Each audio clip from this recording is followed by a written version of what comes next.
the so-called de-Americanization strategy. It's not something China proactively presumed, but rather something it was forced into by the United States.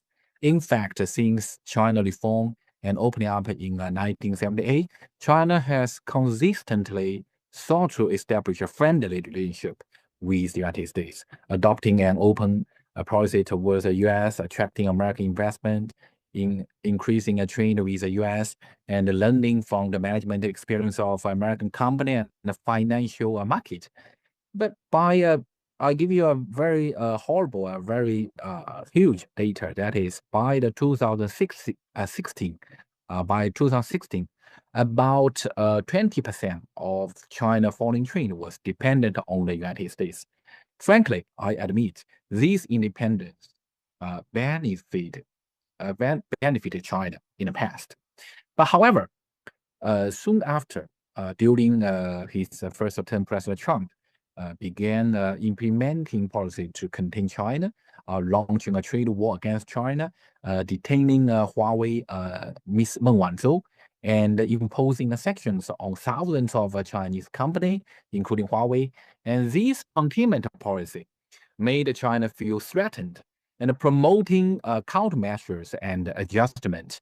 And as I point out in an article published in New York Times in August of 2022, I said the Chinese people have now awakened and no longer hold the United States in such a high regard. And the Chinese people increasingly believe that relying on the US as they did in the past is dangerous. From this perspective, it was United States that forced China to adopt the so-called de-Americanization strategy. And I also wrote in another articles this year that I said the Chinese people should actually thank Trump, because President Trump was like an excellent political education teacher, teaching Chinese people to see through American hypocrisy and cruelty of the international society or international community. And more importantly, President Trump teaching us how to take necessary countermeasures to defend our country's core interest in modernization process. So this is what I mean, the so-called de-Americanization's purpose. Yeah, well, I think it's important that scholars and politicians recognize that there will always be some competition between the great powers. And well, it's important to be honest about this because then you can be able to identify where it's possible to compromise, where one can harmonize interest and cooperate, while at the same time also recognizing that there will be competition. So how can this be managed and how can this be mitigated, especially the hardest zero-sum aspects of this competition. And again, ideally make it friendly competition as opposed to militarizing economic disputes. But if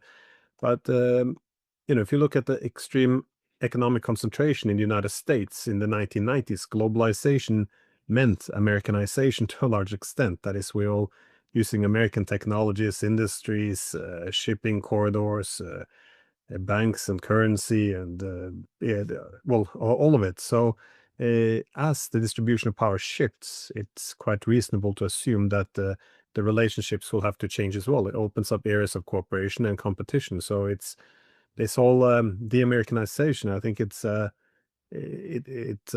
recognition of reality. But I did want to ask though, as China now diversifies this trade away from the United States to become less dependent, what do you see being the larger consequences in terms of how the entire world or the international economic system is structured? Yeah, interesting. You ask a very important questions, because in terms of my understanding, since China proposed the Belt and Road Initiative in 2013, China has increasingly emphasized the cooperation with a country in global south. And the total bilateral trade between China and Russia, China and Central Asia, China and Latin America, China and Africa, China and Southeast Asia has grown by more than 10% annually. And meanwhile, total trade between China and United States has seen a relatively decline over the past decade. So these I call the de-Americanization, or these structural adjustments has also led to China becoming less relies on the U.S. in its trade relationship, as you mentioned right now. For example, I give you some data.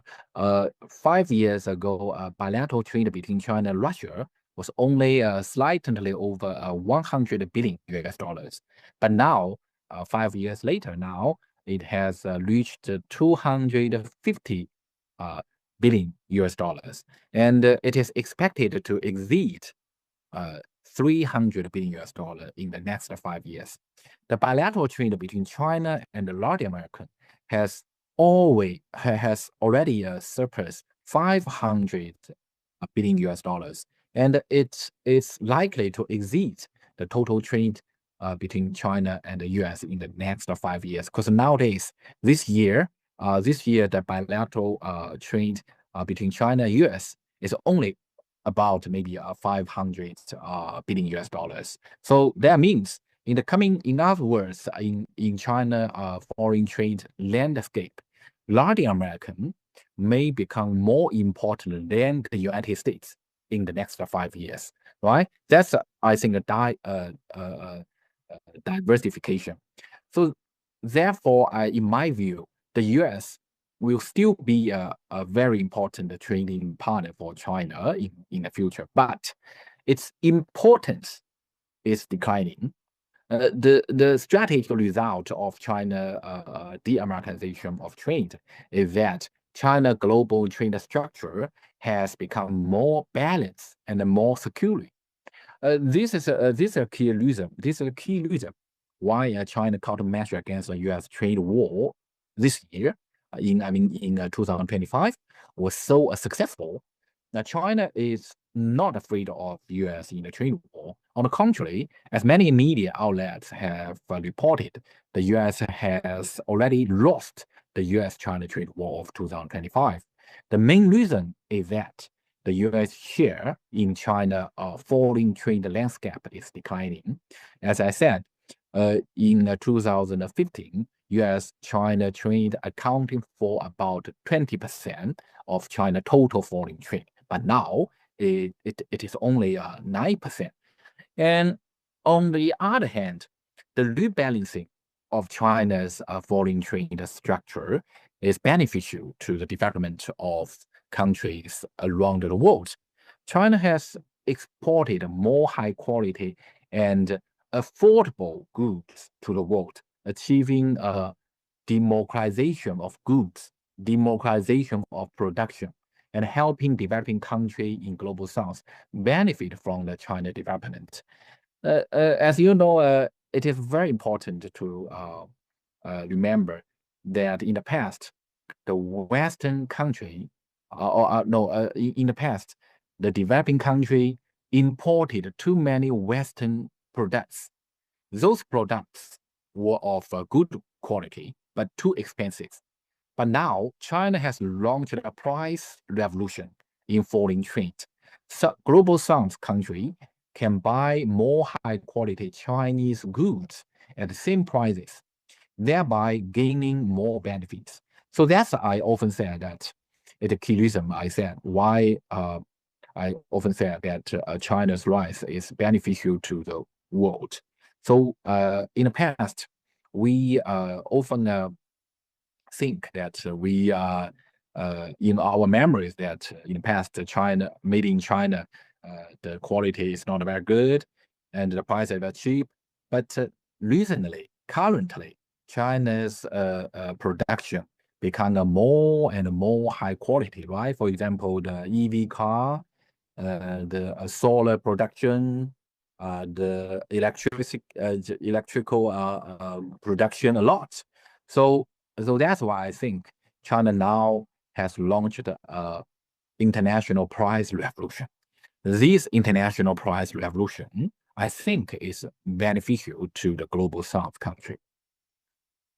Yeah, no, very much so. And I like the idea that the China diversifying away from dependence on the US, it doesn't have to be seen as, or the de-Americanization doesn't have to be anti-American, because I just got back from Wuhan. I was giving some guest lectures at some universities in China, and I made I was talking about the Russian You should come to Beijing. I missed you. I should have, yeah. It's not enough time, but well, I was talking about Russian geoeconomics because on the same issue you're speaking now about the diversification, because the idea that if countries are partners that they don't diversify, I think this is a delusion. Again, for the Russians, I made the point that China is the most important partner, also for the development of a multipolar system, but because the relations are asymmetrical, that is, the Chinese economy is much, much greater, that this creates a asymmetry, uneven dependence. Now, this doesn't have to be a problem on its own. That is, but I just explained that the Russians will likely then pursue strategic autonomy in key technological areas. So they have their own digital base, for example, but also that they diversify.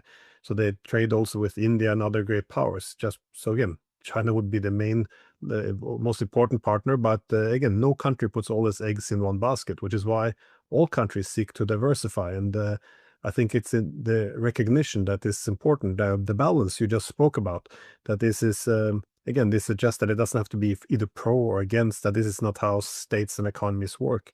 I think the same applies for the United States, though. I mean, if they're worried about developing excessive dependence on China, well, in my opinion, that Americans should have a high degree of technological sovereignty, not an excessive dependence, but a trade war to break China, that's not the same thing. This is so destructive and dangerous. I mean, if you can have the Chinese and Americans sit down, each side, of course, have some areas where they have preferences in terms of where they want strategic autonomy in terms of technologies, industries. You come together with some kind of a trade agreement to manage the competition, then a lot of this can be handled. It's just the idea that everything has to be zero sum all the time. I think this is a mistake.